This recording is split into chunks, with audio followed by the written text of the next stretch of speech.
Allô, bonjour na bandeko nyonso. Oyo bazwi lisusu opportunité ya kokutana ndeko na bango Henri Konde, accompagné de Andrea Konde. Kolo merci parce que yonde mopesi paiement. Tike kembo nyonso zonge pana yo. Mais toujours awa koloba de la part de ces grands rois. Mais biso ba nani kasi tolobaka toujours. Kaka ba PSG to lisusu. Kaka PSG, les pécheurs sauvés par grâce. Basumuki, oyo babikisa mina ngolu. Sinners saved by grace. Nde yango en anglais. Nde yango ya biso identité, rien de plus, rien de moins. L'homme souza awate spécial. Kaka ba oyo nzambe ayokeli mawa. Nde toyeli boso ce grand roi, le sauveur véritable. Nali bondeli. Yahweh totondi yo, tokumisi yo parce que nani akoki koloba pe esalemi, nani akoki kodeside pe esalemi ndenge ye alingi. Ezaka yo mpo oza souverain, maloba na yo ezali vrai. Zo dépendre na eloko te, ni na circonstance, ni na batemps, mpo ozaka komettre nango. Sunga biso toloba mpo na gloire na yo. Nde boye tolobi na kombo na Masiya Yesu. Amen. Amen. Bienvenue sur Toyekola Makomi et Santo. Elongo. Pour la dernière fois, nous avons fait ce résumé mouké, il y a Romains depuis 1 jusqu'à verset jusqu'à Romains 8, nous avons tout ça quoi apprendre. Tu apprendre déjà Romains jusqu'au verset, jusqu'au chapitre 6. Et nous avons la fois passée que Romains chapitre 1, tina chapitre 5, ils ont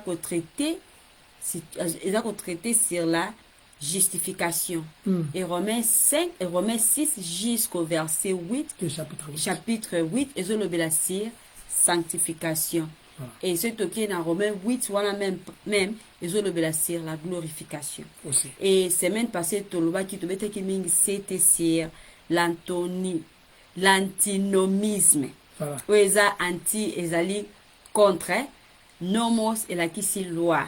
Petoloba qu'ils ont la croyance moko za ko régner ou ils ont enseigner que chrétien a sauvé a besoin car ya foi a besoin de obéir ba loi morale et apôtre Paul a lobby non et que ça la maté yango tozo ko partager et de l'autre ko avancer na verset 3. Voilà. Na verset 3 ya Romains 6. Nathan ana nango Romains chapitre 6 verset 1 jusqu'au verset 3. Que dirons-nous donc? Demeurerions-nous dans les péchés afin que la grâce abonde? Loin de là. Nous qui sommes morts au péché, comment vivrions-nous encore dans les péchés? Ignorez-vous que nous tous qui avons été baptisés en Jésus-Christ, c'est en sa mort que nous avons été baptisés. Ignorez-vous que nous tous qui avons été baptisés en Jésus-Christ, c'est en sa mort que nous avons été baptisés. C'est en sa mort que nous avons été baptisés. C'est un démon à être baptisé. Mais ignorez-vous, autrement dit, mais besoin de baptiser. Vous savez, hein? Yeah. Bien, mais boye bakas. Vous savez pas, parce que vous rappelez, mais vous avez baptisé en Christ, non? C'est le verbe savoir, to know, to know, l'anglais. Et c'est ce que vous tâtonnez, c'est le verbe savoir. Je sais que Henri, je sais. Non, je ne sais pas, je peux être convaincu, au yebi. Vous comprenez? Au yebi quoi, moi, mobile. A yebi ango. Yeah. Si tu penses que va alors au bien. Est-ce que vous yebi bino ba croyant qui vous a baptisé en Christ? Ou encore, je vous informe que bino ba croyant, vous allez baptiser en Christ. Donc, c'est un besoin. C'est une information que les croyants doivent savoir.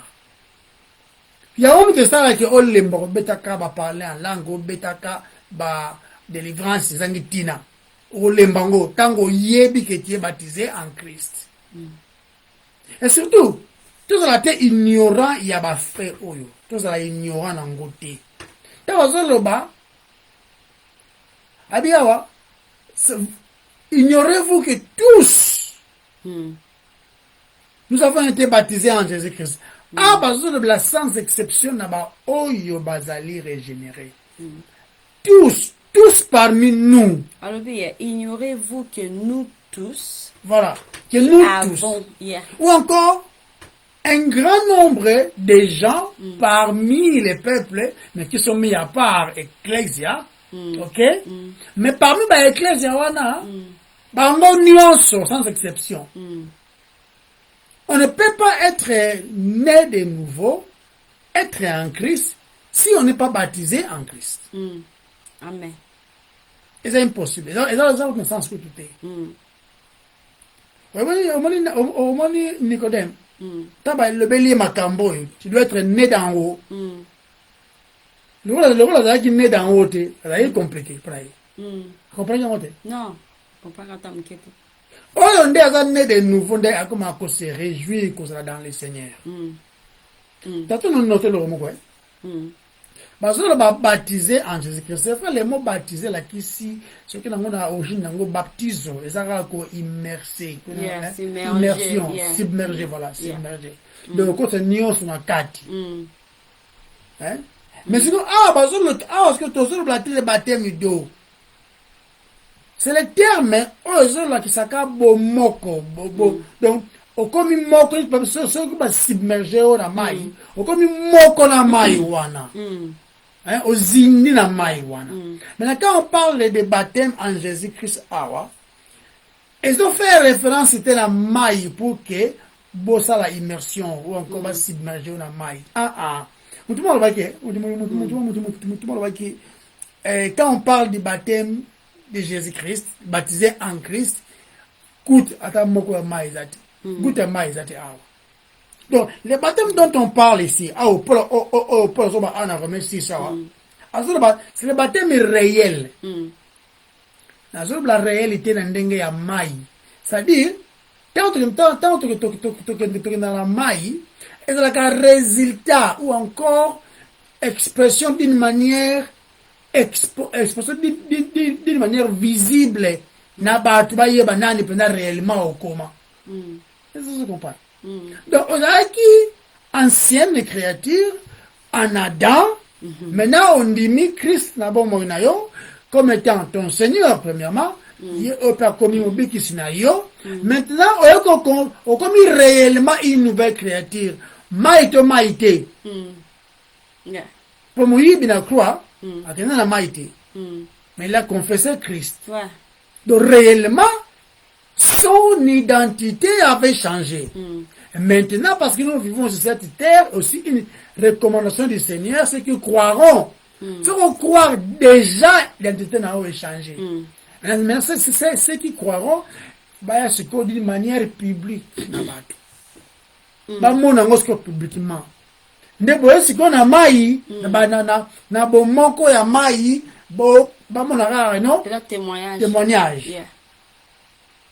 Donc, le vrai baptême, c'est prendre place dans le moutoandini Christ. Le vrai changement, ils allaient. Azaki mbindo, akomi peto. Azaki na mulili, akomi na mwinda. Azaki mort, akomi vivant. Ouais. Vous comprenez? Akomi vivant. Donc, le baptême réel, les transformations dans le livre à 1 Corinthiens, ceux qui sont en Christ, comme une nouvelle créature. Donc réellement, Moutouana a changé. Il n'est plus les mêmes papita, les mêmes mamita, c'est vrai. Il y a même une autre, mais son identité a changé. A changé même de position. Pour on a condamné, a commis justifié. Amen. Vous comprenez? Donc, si on a commis justifié ndengwana abongwa ni bibi on a lingala simple abongoli motema akomi ekelamu ya sika ezazalaki na prison ezazalaki na kati ya zamba ezalaki pe atandini après 2 minutes baleye soki na nyama moko boye aza sauvé sans ake na mai sans qu'il y ait baptême d'eau.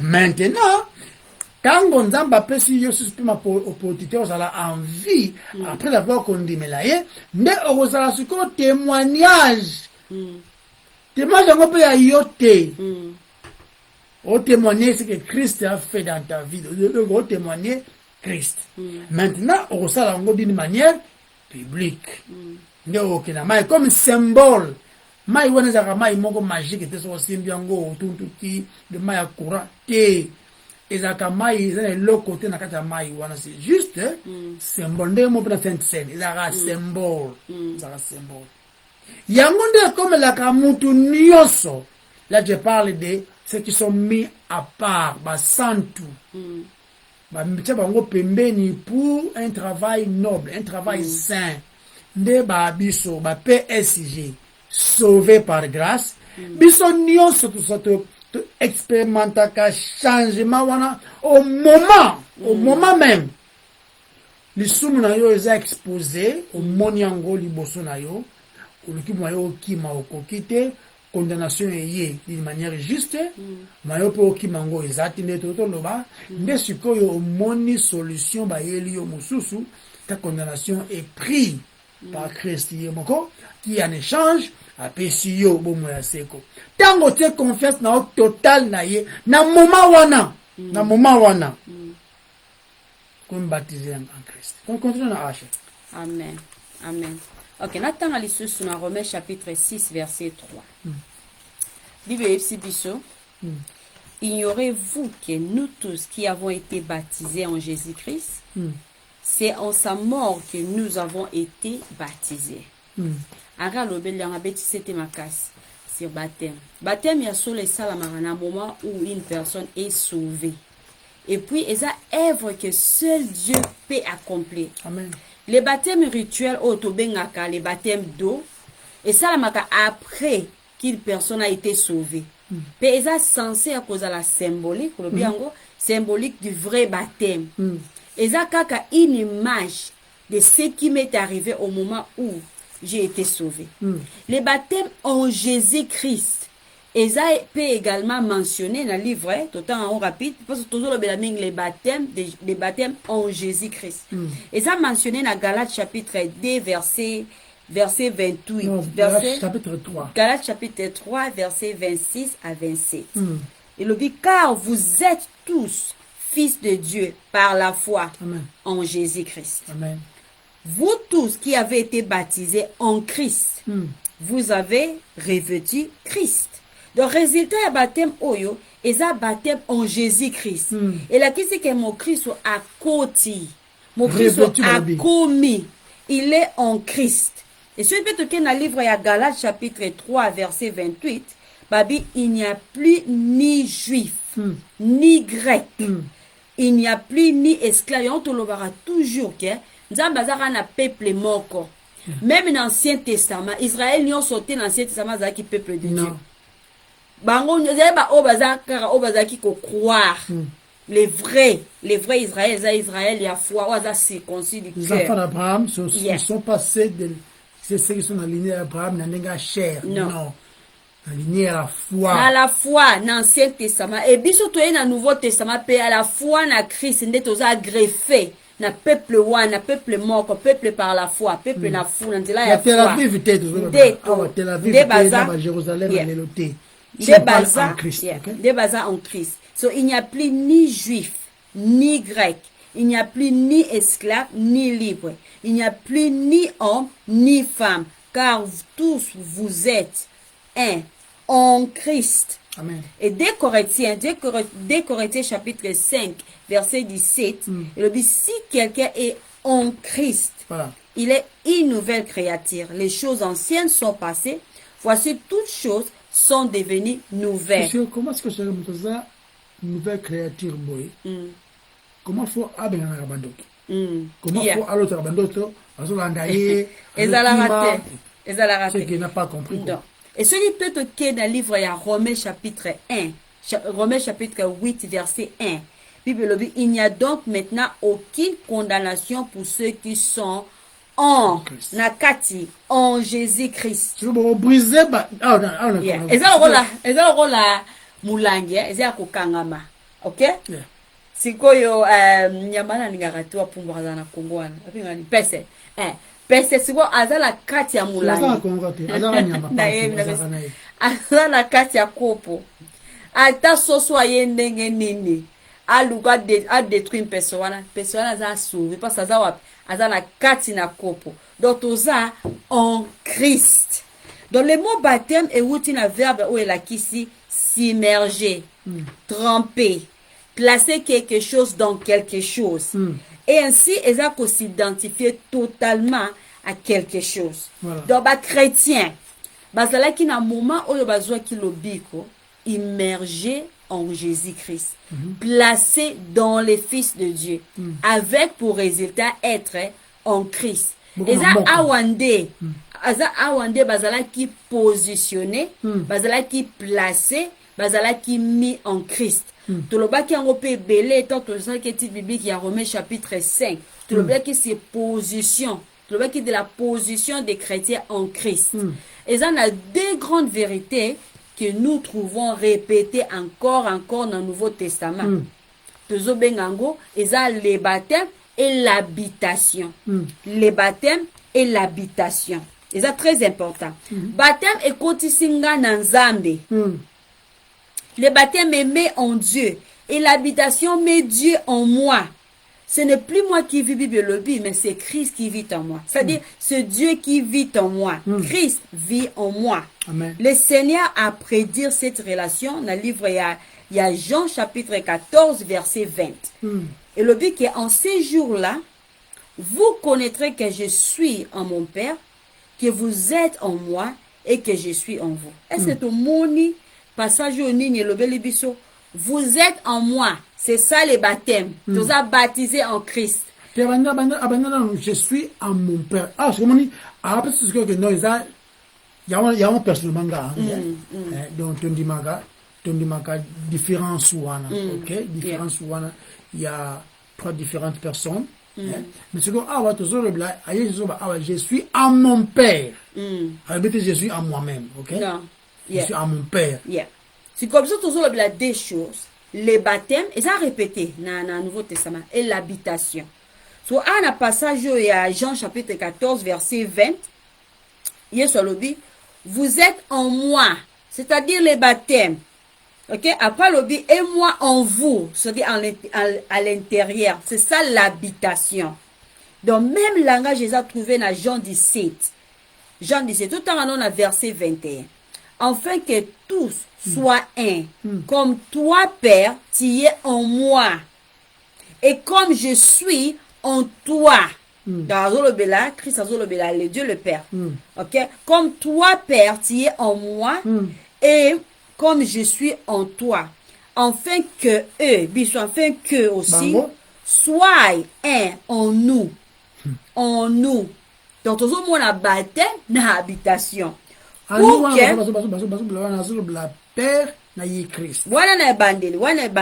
que aussi soit un en nous. En nous, nous sommes en Christ et en papa. Non, dans verset 23, après, on a continué. Pour que le monde croie que tu m'as envoyé. Moi, dans verset 23, en eux, et toi en moi, afin qu'ils soient parfaitement un, et que le monde connaisse que tu m'as envoyé, et que tu les as aimés comme tu m'as aimé. Verset 26. Je leur ai fait connaître ton nom, et je les leur ferai connaître, afin que l'amour dont tu m'as aimé soit en eux, et que je sois en eux. L'habitation Dieu en nous. Les baptêmes, nous sommes en Christ. Donc, dans ça qui moi chez maman au boye, peut-être ceux qui est Robima, la fois passée pe na sala rango me simba kité et il y a na mekano na tala. Ce que zo mona na. Et que zo mona na. Na ebite kuna so Robima, na ebite na sali moi schéma. To na ko expliquer schéma ngwa. Na schéma ngo to moni awa. Ça peut être simba. Na sala qui est fort. Qui be za pe kuna na schéma ngo na sala ki oyo eza biso eza bato. Baptême, on explique baptême en Christ. Oh, eza biso. Parce que tant que tu foi na biso na Christ, to komi baptisé en Christ. En Christ. Qu'on attend un passage ndambo ko sunga biso. Na livre ya Actes chapitre 16, tiens ka boya récemment. 16 verset 31, Bible lobele biso ke Paul et Silas répondirent: crois au Seigneur Jésus-Christ et tu seras sauvé, toi et ta famille. Voilà, on la baptisé en Christ et Seigneur au croire au Seigneur Jésus-Christ. Et la loba qui toujours la repentance et la foi vont ensemble. Donc le baptême que oh j'ai la foi en Jésus-Christ sans repentance, c'est la raté. La repentance et la foi est nécessaire pour le salut. Donc on qui a cause à la foi sans repentance, non. Repentance, ça se tourner, to pesi mu kongo na masumu, to se tourner vers Christ. To se fois la biso na ye. Et na moment wana, to komi en Christ. To za baptisé. Et ça, c'est dans le passage mususu, na Romains chapitre, donc, ceux qui payaient a commis sauvé, pour andimi par la foi provision ou nzambe, a sali pour payer wana za la justifier.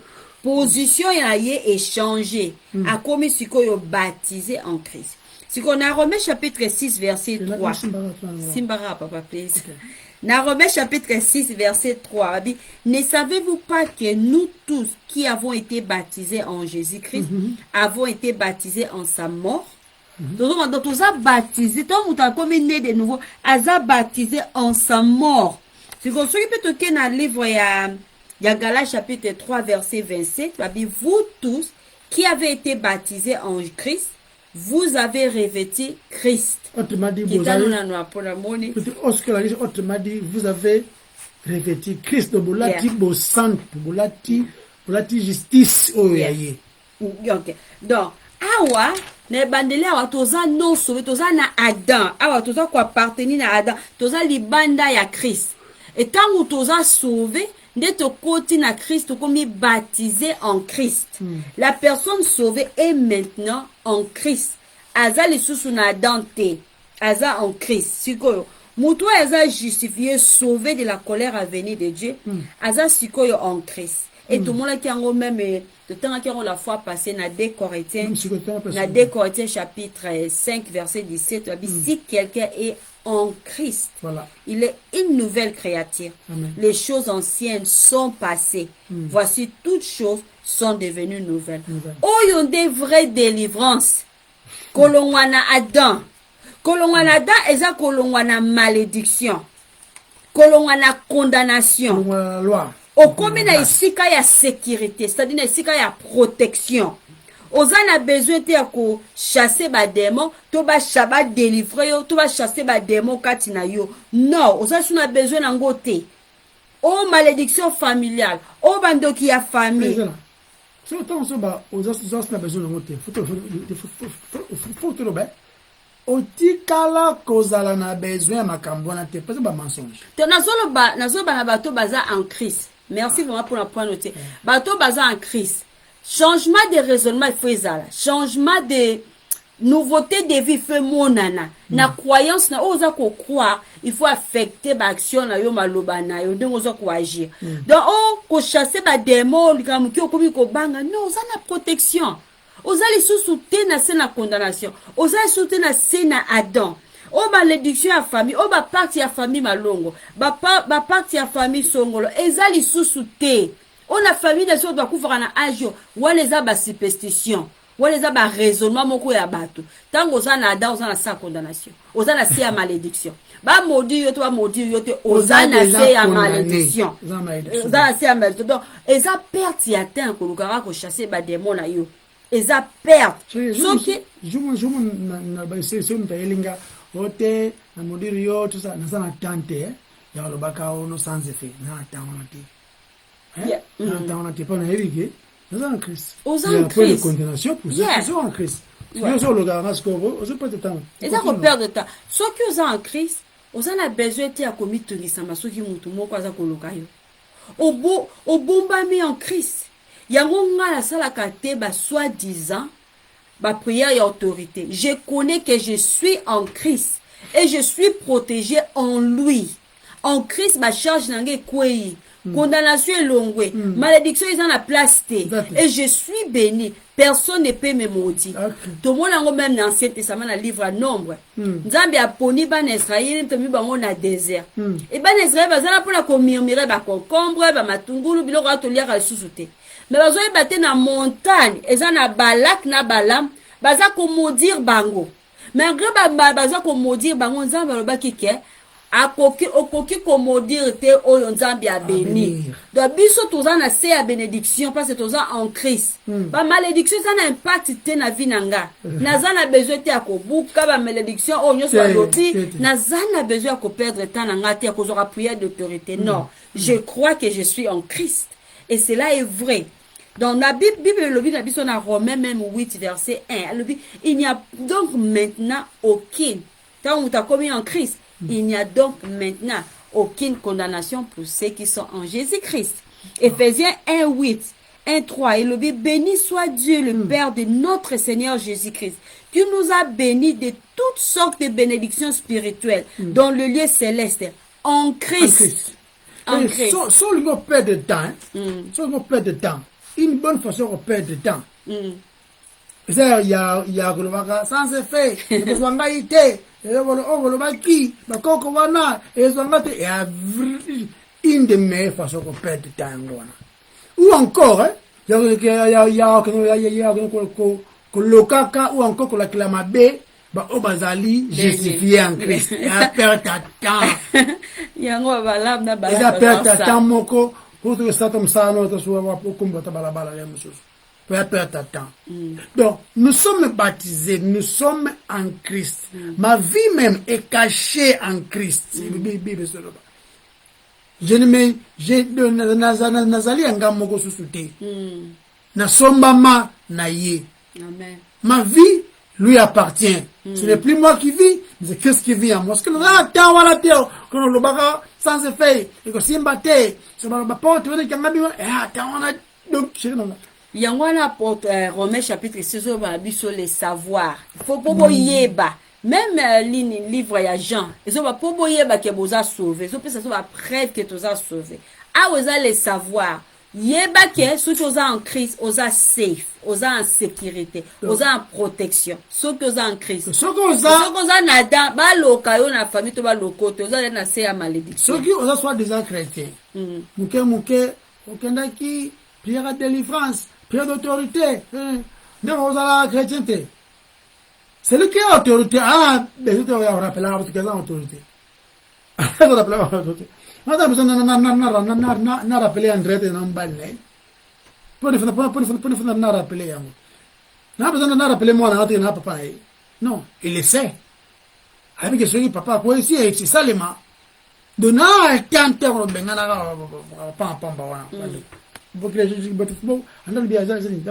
savoir. Donc, je suis baptisé en Christ. C'est là qui c'est que j'étais baptisé dans sa mort. Parce que tant que Christ a kufa, ngaka tinaye. Parce que quand tinaye ndi assurance à lycée quoi ezali. Yega akufa pe c'est quoi? Quand il est mort en Christ, de bon peu c'est quoi en Christ peu de choses. Donc, baptisé dans son enterrement, dans le verset 4. OK. Nous avons donc été ensevelis avec lui par les baptêmes en sa mort. Amen. Afin que, comme Christ est ressuscité des morts, par la gloire du Père, de même nous aussi nous marchions en nouveauté de vie. Voilà verset 5. OK. Dans le verset 4. 4, yeah. Parce que dans ce 5. En effet, baptisé dans sa résurrection. Remarquez, tu vas dire baptisé, veut dire okomi moko. Tokomaki moko naliwa ye. Tokomi moko nalise kwa na ye. Ensevelissement na ye. Et na 5 lobby. Et na 5 lobby, en effet, si nous sommes devenus une même plante avec lui par la conformité à sa mort, nous le serons aussi par la conformité à sa résurrection. Amen. Christ est ressuscité pour notre justification. Amen. Pour notre justification. C'est comment il faut, on s'en la dans la famille. Comment faut ça réclamer yo, hein? On va réclamer yo. On va réclamer.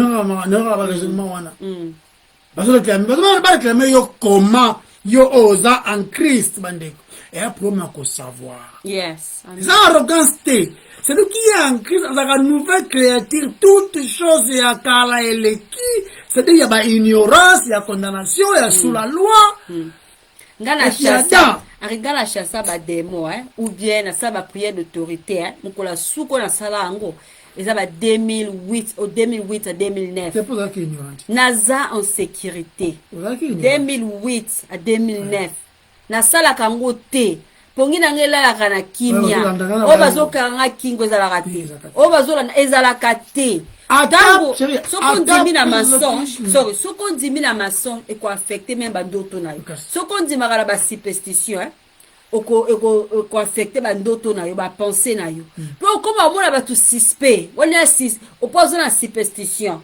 Parce que kindoki za la mutu na yo, otela ka film kindoki, oloba masola kindoki. Batiata kindoki yango ko affecter yo okuma na kubanga même chose la ngo pourquoi zo lekana ye ou bien nani tom ni ba bikena nyao zo lekane ba mo zo raisonner mutu ko koma nyao te nyao ko koma mutu te nzambe asala ba loi de nature eza wa bongo kinya eza la raté eza ba évidence ya ignorance yango bazolo bata mozaiki ancienne créature wana ozaiki na ignorance na bobolole na kondima oyo fallait pas ondima et puis grave donc ça chérie okosa ape même nzambe ya yo moko o créer nzambe na nzambe ngo ole ya lo na makambo ekomami ye nzambe ngo oyo créer wana aya lo bandoto que quand je dormais Dieu m'a montré nzambe la so ndoto comment Dieu m'a montré. À la question est l'autre. Dieu m'a montré. Il y a la question est l'autre. Mais tous a pris d'abord au toujours qu'on va quitter en Christ. Et ça les savoirs. Il y a un toujours qu'on la livre à Romains 6. Les savoirs. Et ça très important. Baptisé dans son ensevelissement. Tous a baptisé. Oui. To kufika tinaye. Mais dans akundami to kundami naye. Tango pa seku po yega na seku a puis a seku qui liboso pas dans les premiers parmi les morts na ko seku prééminence tango seku biso to seku no ye et puis se peut assurance que c'est vrai le seku ezali et puis a mati la question que c'est vrai biso peut to mata ascension la glorifier comme lui. Non, dans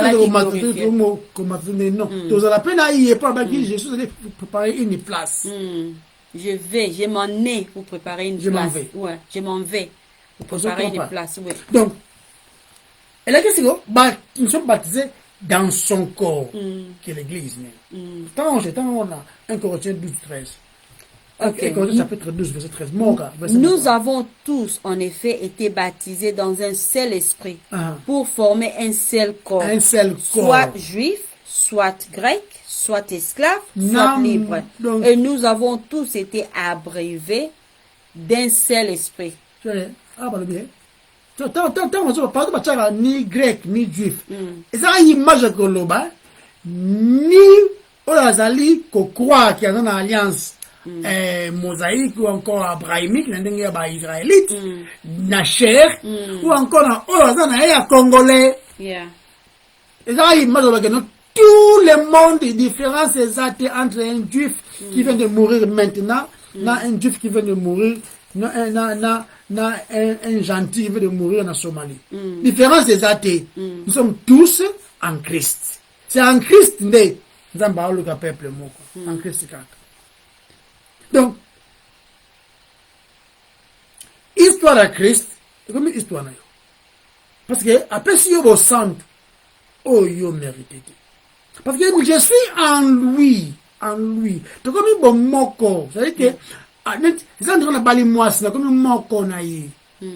Banque n'angaï, compte n'angaï à banque, si on a un milliardaire, il y a moi, n'angaï à qui n'aïe, à côté, à malala, peut-être Tondolo.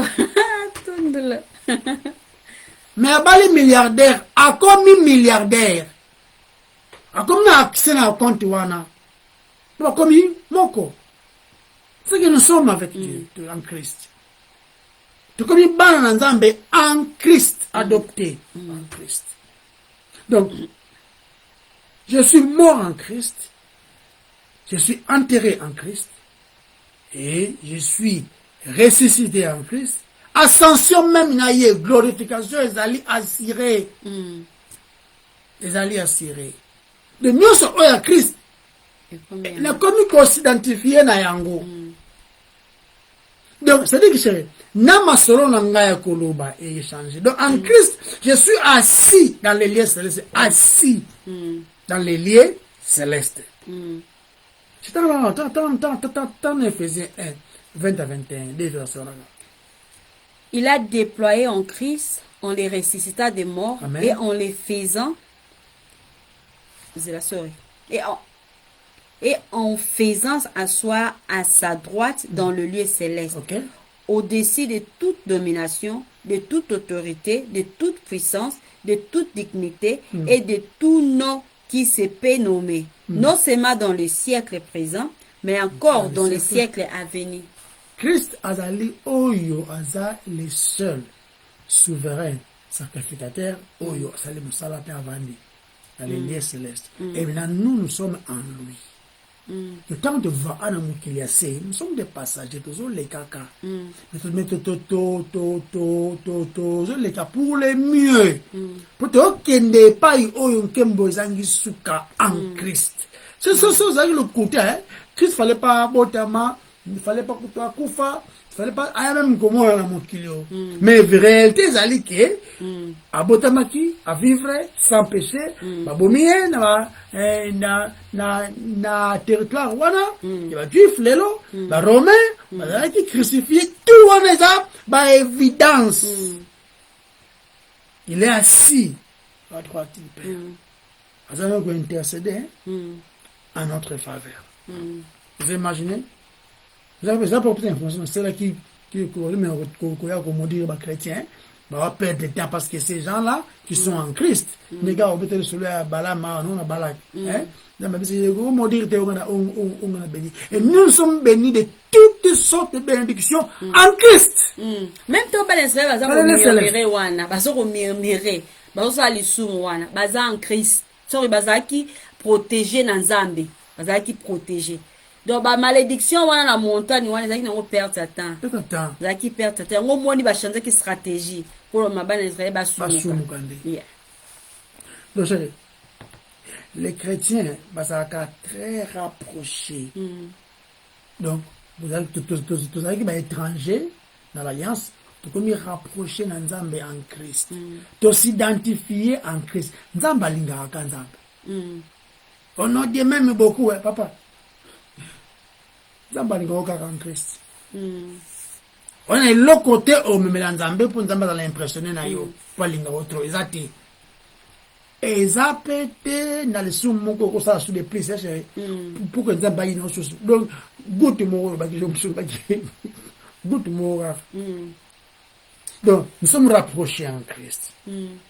Parce qu'en Christ ndete ko lobaki non toza moko en Christ. Notre vie est en sécurité en Christ. C'est on n'a pas de place là. Tant Saoul a persécuté ma chrétien. Il y a quand même persécuté ma chrétien. C'est pas vrai? Il y a pas de chrétien parce que ba combo petit. A kangaya bango, sommes bon bango, je suis dans la prison. Mais tant vous voyez le bel qui est, il va dire que non mais pourquoi tu persécutes Henri? Pourquoi tu persécutes Andrea? Pourquoi me persécutes-tu?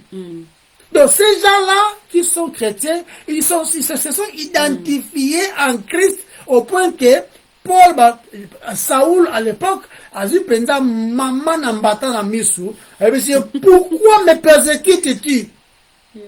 Moututa rappelle qui es-tu Seigneur? Vous comprenez? Qui es-tu Seigneur? Là, on dit que Seigneur. Donc ça réplique à ce qui est en nature. Vous comprenez? Donc, voilà, pourquoi me persécutes tu? Acte 4, 9, verset 4. 9, Roby? Acte 9, verset 4. Hein? 4 à 9 ou bien 9 à 4? Ok, non, mais maintenant. Maintenant, 9 4. Ezali conversion, il y a apôtre Paul. Acte 9, verset 4. Il tomba par terre et il attendait une voix qui lui disait, Saoul, Saoul, pourquoi me persécutes-tu? Donc, tant que tu as batouana, tu as persécuté Christ. Tu comprends? Donc, c'est-à-dire, tu vois, tant que corps n'a pas été. Dernièrement, c'est là qui moi, mouvement, moi, dans le beaucoup. Ça n'a pas passé ma case à un biceps de l'angle. Et là, on va mettre au haut. Mais c'est tout mon corps qui souffre. Non, mais on a bien un biceps, c'est tout mon corps qui souffre. Nous, tant que nous allons en Christ, quand nous souffrons, quand nous sommes persécutés à cause de son nom, nous devons persécuter Christ. Que nous sommes un avec lui. Par adoption, bien sûr. Nous avons adopté Katinaye. On va pas chercher. Le but est que on a comme un dambé, ça va comme un mouton. Nous sommes adoptés en Christ. Donc, le baptême d'eau, il y a une image, il y a cette glorieuse transformation dans le Bengango. Baptême en Christ, ouais. Voilà. Donc, relation moko glorieuse, comme en Christ, ensemble, wana. Donc, la position aux croyants, azanango par rapport à Christ. Donc, ce qu'on a position, et ça, là, que tu peux considérer, bah, fact, autre, comme une moko dans Zambé. Parce que, ngai, je suis en Christ. Je n'appartiens pas à cette nation, cette famille. C'est vrai, Naza Congolais changé. La famille, Condé, Samaf et tout, changé. Mais je suis citoyen du ciel. Adopté en Christ. C'est ça mon identité. Maintenant, jusqu'à pour l'éternité. En fait, parce que déjà, Nami Zoï passeport en Gamoroté. Non, c'est un cadeau. Donc, après ça, donc, c'est dans un endroit, il faut s'identifier dans sa mort, dans son enterrement, dans sa résurrection, tout en Torah, dans Romains 6. Le baptême, ils ont une image, ils ont une image. Oui, publiquement, ce que non, j'étais mort en lui, maintenant je suis ressuscité avec lui. Galate 2, je crois, Galate 2, je le blanco. Mort et puis ressuscité en Christ. Galate 2, verset 20. Ok. Verset 5. Verset 20. Verset 20. J'ai été crucifié avec Christ. Et si je vis, ce n'est plus moi qui vis. C'est Christ qui vit en moi. Si je vis maintenant dans la chair, je vis dans la foi au Fils de Dieu qui m'a aimé et qui s'est livré lui-même pour moi. Ok. Now, parce que Naza en Christ, Naza une nouvelle créature. Dans 2 Corinthiens chapitre 5 verset 14 à 17. Et donc les baptêmes d'eau, c'est juste une image du fait que j'ai une nouvelle vie et une nouvelle marche. Éphésiens même 2 chapitre 10 et l'obi nabiso. Éphésiens chapitre 2 verset 10 et l'obi. Car nous sommes son ouvrage ayant été créés en Jésus-Christ pour de bonnes œuvres que Dieu a préparées. Donc dans Romains chapitre 6 4. Nous avons donc été ensevelis avec lui par les baptêmes en sa mort, afin que comme Christ est ressuscité des morts par la gloire du Père, Dieu le Père, de même nous aussi, nous marchons en nouveauté de vie. En nouveauté de vie. Comment tu marches? De antinomisme. Il y a besoin de sanctification. Nous allons justifier. Position la biso a changé et sanctification donc ça va transformer biso na image ya Christ. Chaque jour tant akoya to kozala parfait, sans péché, sans tache. Parce que tous en temps il y a toujours les temps il y a sanctification. Pendant que nous sommes sur terre ba chrétiens, tous en kozala sanctifier, transformer à l'image du Christ. C'est le plus important. Donc parce que nous en Christ, je suis un membre dans son corps, l'église, donc l'église universelle. Dans 1 Corinthiens chapitre 12 verset 13 et le dit, nous avons tous en effet été baptisés dans un seul esprit pour former un seul corps, soit juif, soit grec, soit esclave, soit libre. Et nous avons tous été abreuvés d'un seul esprit. Donc, nous sommes membres de l'église universelle et membres physiquement de l'église locale. Donc, nous sommes membres physiquement de l'église locale. Chrétien, il à côté en Christ. Il n'y a pas de chrétiens solitaires. Yeah. Non, ils ont raté. Ils ont raté. Faut accountable. Yeah. Donc, accountabilité.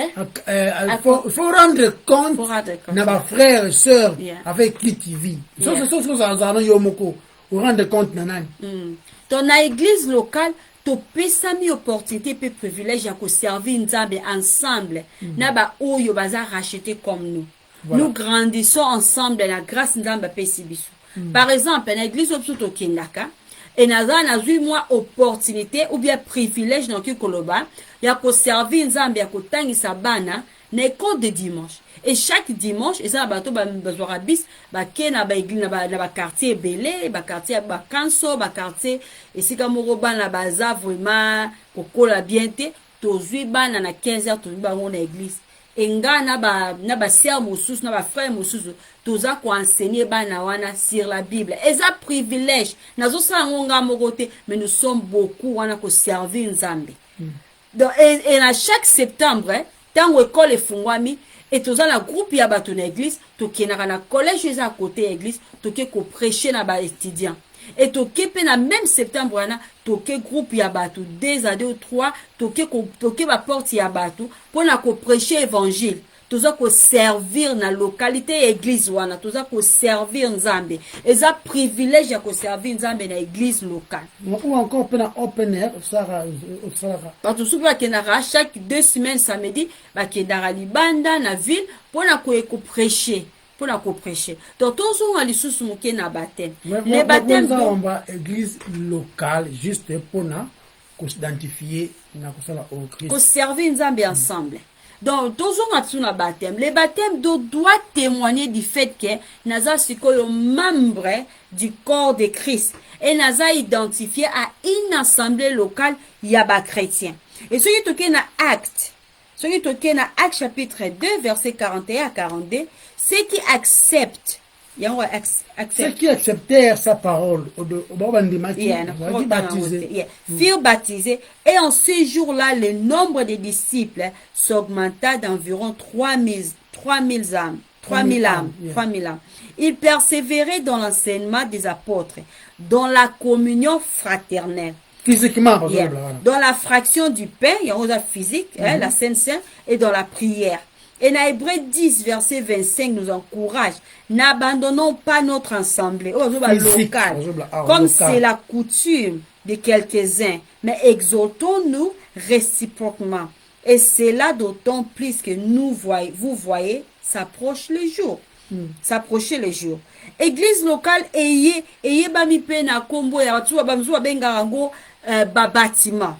Et dans Acte chapitre 11, verset 25 à 26, et ça les références à l'église locale, Oyoza bâtiment. Babi Barnabas s'est rendu ensuite à Tars pour chercher Saoul. L'ayant trouvé, il l'amena à Antioche. Antioche. Pendant toute une année, ils se réunirent aux assemblées de l'église. Bâtiment.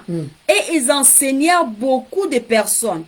Ce fut Antioche que, pour la première fois, les disciples furent appelés chrétiens.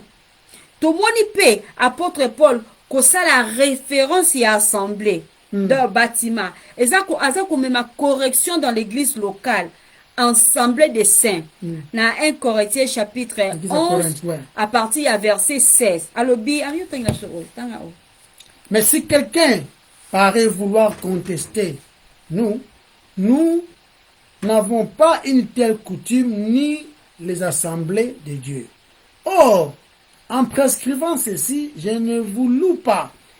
C'est ce que vous réunissez, non, vous réunissez, vous réunissez non pour votre profit, mais à votre détriment. Car d'abord, Quand vous vous réunissez, ok, quand vous vous réunissez en assemblée, okay, j'attends dire qu'il y a des divisions parmi vous, et je crois en partie, car il faut aussi qu'il y ait des sectes parmi vous, afin que ceux qui sont approuvés soient manifestés parmi vous. Quand donc vous vous réunissez, vous vous réunissez ensemble, ce n'est pas manger la scène dominicale, car lorsqu'on mange, chacun prend par avance son propre souper, et l'un a faim, l'autre s'enivre. N'avez-vous pas donc des maisons? Alors, il parlait des assemblées, il parle des maisons. Okay? Voilà. Pour manger, pour boire. Ou méprisez-vous l'assemblée de Dieu? Si on parle des gens qui se réunissent dans un endroit de Dieu, et faites-vous honte à ceux qui n'ont rien. Que vous dirai-je? Vous louerai-je? En cela, je ne vous loue pas. Comme ça,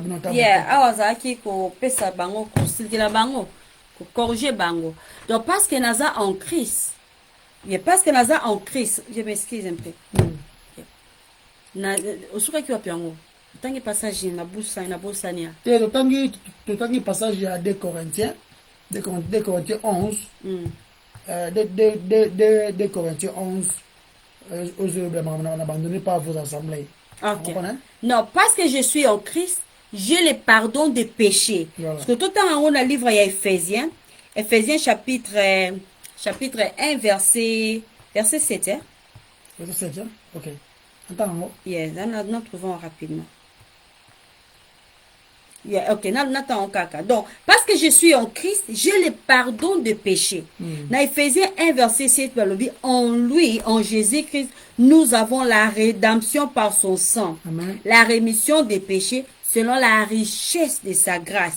Et donc, baptême, c'est une image symbolique. Il y a effacement de mes péchés.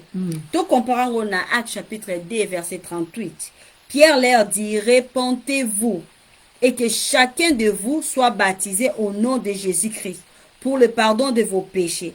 Et vous recevrez les dons du Saint-Esprit. Dans le chapitre 22, verset 16, il dit, et maintenant, que tardes-tu? Lève-toi, sois baptisé et lavé de tes péchés en évoquant le nom du Seigneur. Donc, il y a symbolique effacement du péché. Parce que nous sommes en Christ, nous sommes sous condamnation. Voilà Romains 8, 1. Et donc, les baptêmes, ils ont témoigné du fait que nous sommes libres de culpabilité et que j'ai une bonne conscience envers Dieu. Dans 1 Pierre 3, verset 21, cette eau était une figure du baptême qui n'est pas la purification des souillures du corps, mais l'engagement d'une bonne conscience envers Dieu et qui maintenant vous sauve, vous aussi, par la résurrection de Jésus-Christ. C'est là très important qu'on comprenne. Il y a un savoir. Oyeba yango. Je ne peux pas dire vérité. Non. Au ça tanyon solingi. Je contre la vérité au cause sauté. Cause sauté, ouais. Donc, qu'est-ce qui est à votre place là? C'est quoi être en Christ? Vous êtes en Christ, ils allaient tout le temps on a dévolé. L'être aimé, nous te montrons mon kilo. Ils allaient soit en Christ, soit tu n'es pas en Christ. Ils allaient il y a 4 athées. Donc, ceux qui sont en dehors de Christ, tu me expliquer comment on va penser dans la vie parce que tu as apprécié, nous parlons de choses que nous n'avons pas écrites. Vous avez inspiré, nous avons comme maman. Dans le livre Colossiens, chapitre 4, verset 5. Conduisez-vous avec sagesse envers ceux du dehors et rachetez les temps. Bozala nabokeseni boania comparativement à ceux qui sont en dehors. Batala masolo betakati papa. Yeah, pour me mater soni na kombo nzambe. Bon fils ça kombo nzambe. Tu le là c'est il faut le congolais. Tout à la biso ba congolais. Tout à la ba soit des églises. Na ba to ba yemba ka banzemu. Oh frère, on va goûter ba janga na pasi ba boy. Oh maman, botala ka bino mokoti. Est-ce qu'il y a une différence entre Penza Nzembo Yemba, Bache clip na yo Yemba, yo Yemba la Ranzambe soi-disant. Bache na clip Oyo, il y a soit des affaires, ou bien à Fali, ou bien à JB, ou bien à Kofi Olomide. Est-ce qu'il y a différence? Pourquoi la langue? Dans le sens que bango ba faire wana ba JB bango ba yembela rabasi ba sauveté bilamba ba yembela biloko wana ko biso to yembela pe biloko eza matériel comme to yemba bango bongo ba image na biso c'est le rôle ya bango photo to comparer faut différence ezala vous différence ezaba et ba différence entre ba baza conserver nzambe ya solo na ba baza conserver nzambe oh lo ba ma solo na oza kanini avec qui tu passes ton temps dans sur 1 Thessaloniciens 4:12 en sorte que vous vous conduisiez honnêtement envers ceux du dehors et que vous n'ayez besoin de personne. Vous vous conduisez honnêtement envers ceux du dehors. Yo ba ebi yo escroc donc ndeko wana comme ça peut promesse donc oyiba ba tuna tana bango za muyibi Rabisi mutu que non ya la soirée à 15h au vendredi yeki 21h tu voles son temps. Obéi mutu na fête na yo aya na 19h ou 20h aye pe 20 yo mo ko le fête 23h oyibi etana yi. Alors ça m'a amené mususu. Comment vous vous comportez? Comment vous vous comportez? Dans le but au commis parfait. Maintenant, la différence, c'est que chérie, ceux qui sont maintenant en Christ, chérie. Ceux qui sont maintenant. Donc, comment est-ce que nous nous comportons? Tu se comportes en déni. Est-ce que pensa, au bimi, tu tamboli nanzela, ba moni pensa, ba moni nouveauté de vie? Na le but que on se casse mais tu peux te ramasser ni bien que tu m'as babé ta masolo mo parce que ndeni ni continue après masolo mo et changer après côté mo aussi ba la vague quoi il faut ça se comporter honnêtement avec ceux du dehors. Il y a des gens qui sont en dehors du Christ. Maintenant ceux qui sont maintenant en Christ baptisés en Christ, ensevelis, ressuscités. Ceux qui sont en Christ là, dans 2 Corinthiens 5, 17. Si quelqu'un est en Christ, il est une nouvelle créature. Les choses anciennes sont passées, et voici toutes choses sont devenues nouvelles. Papa, pas mon répète. Pas mon répète que au hasard acheté. Yo le même makambo sala ki kala uzaki en Christ ya muyibi ya bondumba ya escroc menteur donc professionnel qui continue à ça kutu kuma ngutu danger il y a des gens qui mentent même utilisant la Bible aussi penza malobanzambe oyo tozima malobanzambe to telempe na cher moko besoin de ça toteya même en toteya et autre biblique ou bien ma solo mo za ngo inventé mais ba solo mo inventé on savons un frère une sœur akena ki boya fa kufa mama mo ga pa na ye bon to so inventé ba solo mais to do kombo Yesu même pas prophétie mais à lukuta que je vois quelqu'un en train de pédaler en train de faire ceci tout la lampe m'a pris dans ma rambona est-ce que osa nouvelle créature Masa mwa bisanga banganga bamandona bashanja kaka mandona ndini batu bakina saka makambo no ba mama na banganga wana yaka nanga ça va na mbasi de kindi batu bakina ono akina kutalisa makambo si vous avez un problème mobo mama na mona la makambo batu ngo bango comme au prophétesse donc vous comprenez que nouveauté de vie exacte. Et c'est le marqué. Mutu na savoir exacte, autrement dit ignorant. On se manose wana, on a kenango. C'est dans sur Romains 8:1. Romains 8, si personne est en Christ, il n'y a plus de condamnation pour ceux qui sont en Jésus-Christ. Aux la condamnation sous quand il y a en Christ. Il n'y a plus de condamnation pour ceux qui sont en Christ. Ouais. Mais là, comment tu fais ma place sur mon boy? Aux autres,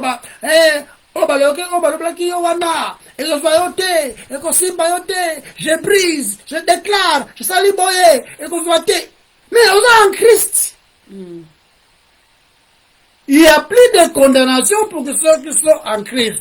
Et ça, le savoir. Et ça va faire au photo accepter. Comment faut délivrer dans ma famille qui te réclame? Ari, dans le bac yango. Na famille va réclamer au thé. Au sort aux anadan, aux aliens assez à condamnation. Aux aliens à condamnation. Ah, va savoir. Sur ce, en connexion avec notre première naissance, parce que dans la naissance physique, ok? Quand on a botami kaka, je crois que botami wana.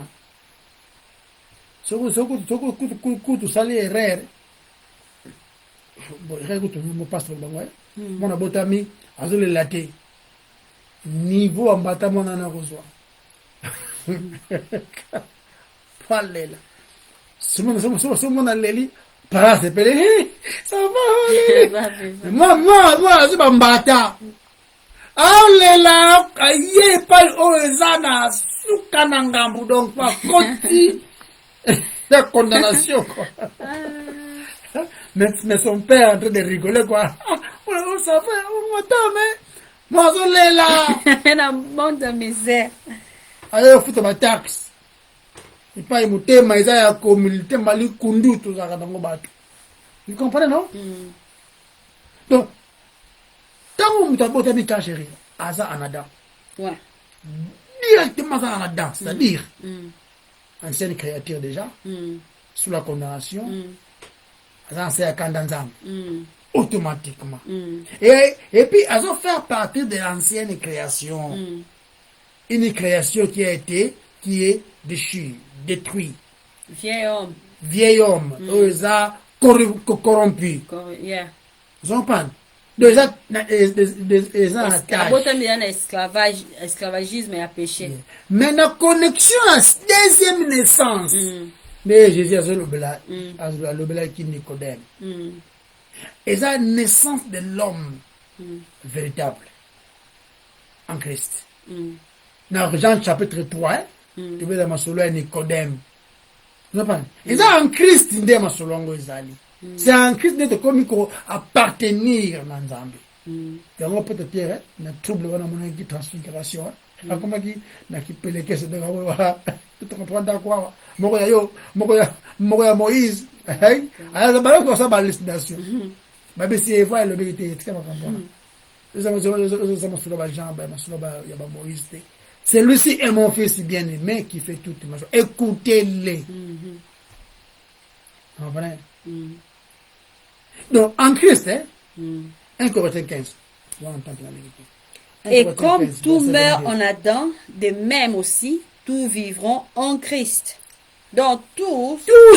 Tant qu'on boit ami, aux âmes. Aux âmes font déjà. Donc, tu sais que, oh non, il y a qui était déjà. Tiens, écoutez-moi, hier, sur le on a demi, on a sauvé. On a dimi, il est déjà. De Massesrakala de condamné. Condamné déjà, mamie.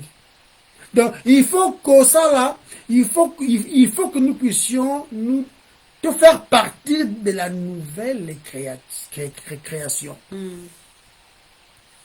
Autre bandera chaque fois na 2 Corinthiens 5, 17. Sinon, tu vas rester en Adam.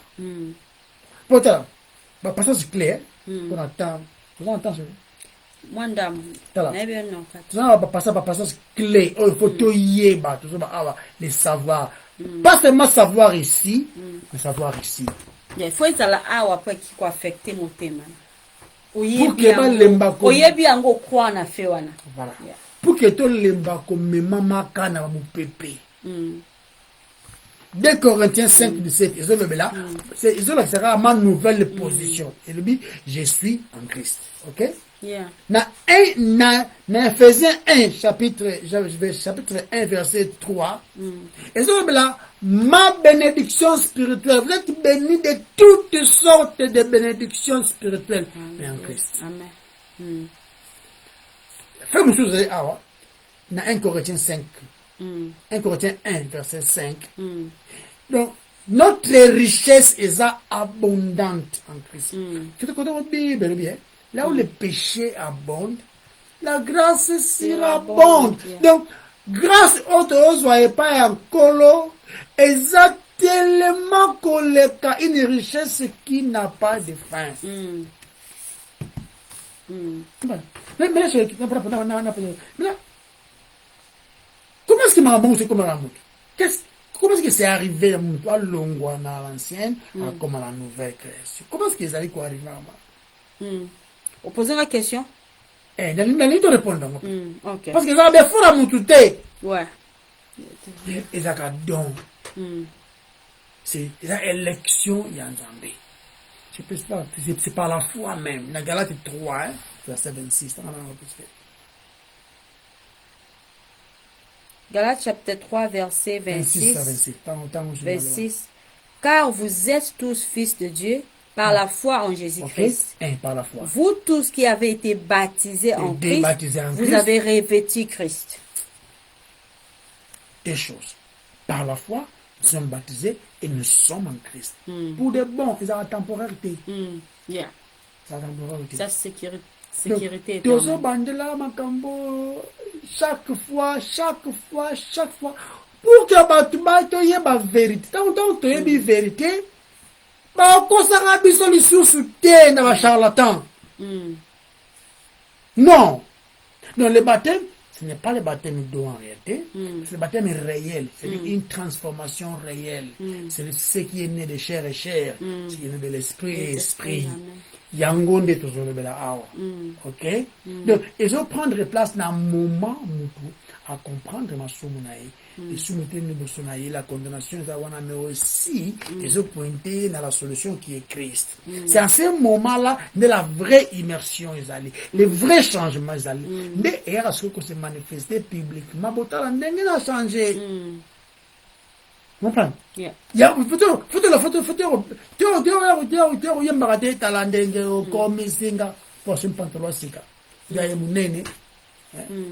yango te zoro la awa si faut te tolo nengona ndevunu te tolo en Christ yande sujet ya gloria ya kobost na biso kobost na français kozana no mo orgueil mo lo lendo le faut yango le lendo na ngande Christ.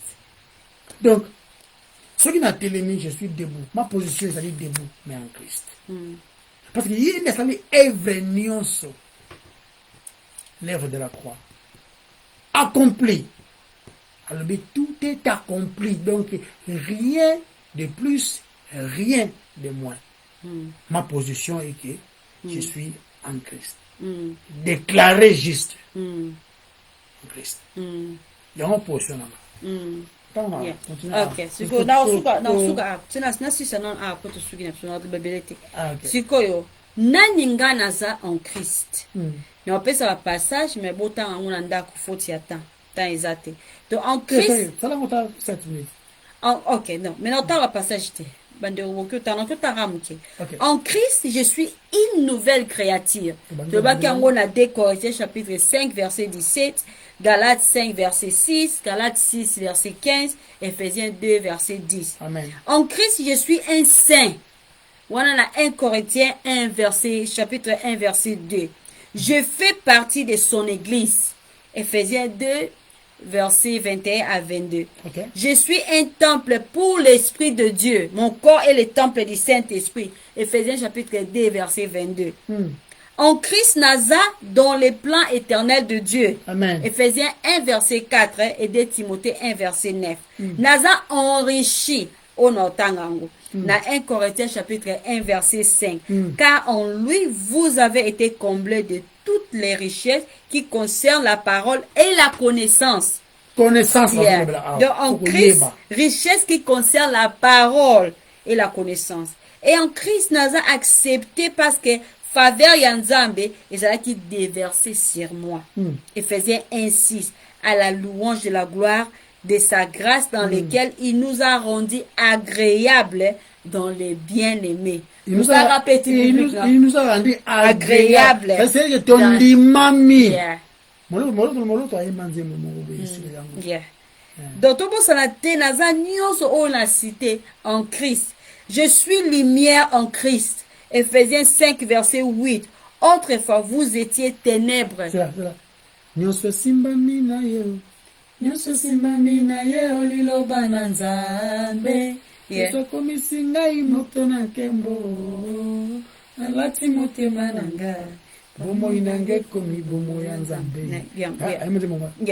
suis lumière en Christ.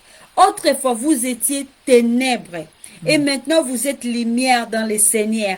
Marchez comme les enfants de lumière. Je suis en sécurité dans l'amour de Dieu. Romains chapitre 8, verset 38 à 34. Naza établi, affermi et édifié en Christ. Édifié en Jésus-Christ. 2 Corinthiens chapitre 1, verset 21. Colossiens 2, 7. Je suis circoncis intérieurement. Il m'a circoncis intérieurement. Colossiens 2, verset 11. Naza près du cœur de Dieu. Jean, azaki toujours na tolo ya Christ. Donc naza près du cœur de Dieu. Donc ma responsabilité à la lumière de ses faits. Par la foi. Je dois compter qu'il en est ainsi. Je dois me voir comme Dieu me voit. Donc faut y attendre. Faut y attendre vraiment, faut tout katawa. Yeah. Mais mon clé ali savoir. Que savoir te pour aimer maona okay. Parce que déjà savoir toujours le bla awa. Pour comme on a point à savoir cette vérité, il faut savoir dans la condamnation qui pèse sur toi. Sinon comment au ça Nzambe imagination na yo. Tant qu'on comprendre au savoir la condamnation qui pèse sur toi, ne bongo au savoir ce que yo la justification au va péché au mérité. Aux comprendre. De au savoir ango.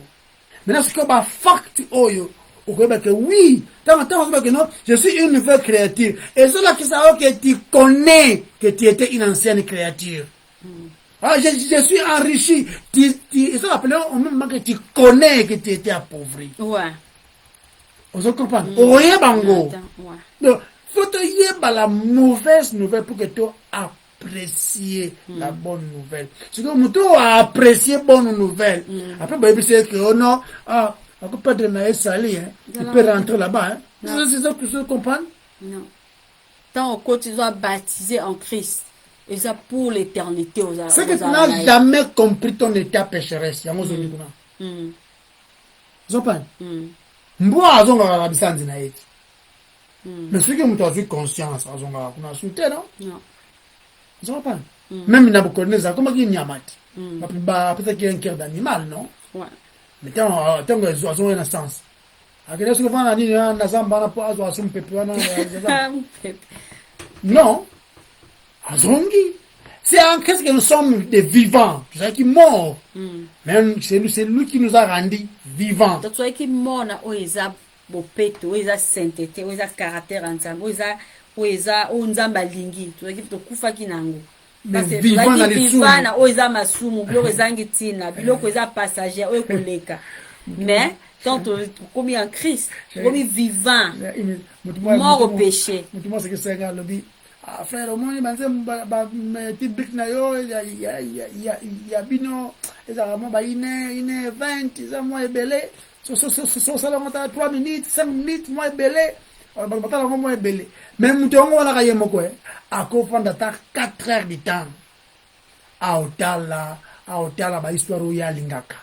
A otala ceux qui par exemple bosolo na politique, a otala ba midi moko na ko kwa ibaki, kuluna moko bo makie, ba kangi biloko oya mutu boye, ba ibaki boye. Vous comprenez pas parce que mutema na bango ezali. Makambo dans la sens et puis ça va ba insensé kanda. makambo mpe ezala na sens te epesaka sela qui réfléchisse kanda naovanda te epai makambo eza na nzela te ezali moto aza rachete azala wana te akoka te kovanda wana yango tosengaka nzambe asunga biso tozala na mayele tolamuka na oyo ezali kopesa ye gloire eza pasi mais c'est lui seul qui peut sauver tobondeli nzambe totondi yo nkolo parce que mosolo kola aza te merci mpo maloba na yo epai olingi ekende oza capable ekende omema yango afin que gloire mosu ezala ya yo ntango mosumuki ayepa na yo abikisami ezalaka nkembo na lola parce que ezali posa na yo nkolo mosumuki akufa te mosumu mais que tous parvenir à la repentance à la connaissance du Fils de l'homme nkolo topesi yo merci sunga biso mbala nsima sita tomitoya lisusu toloba mpona gloire na yo na nkombo na yo nde masi ya yesu tobondeli amen Amen. Amen. bye Bye bye. bye bye Bye.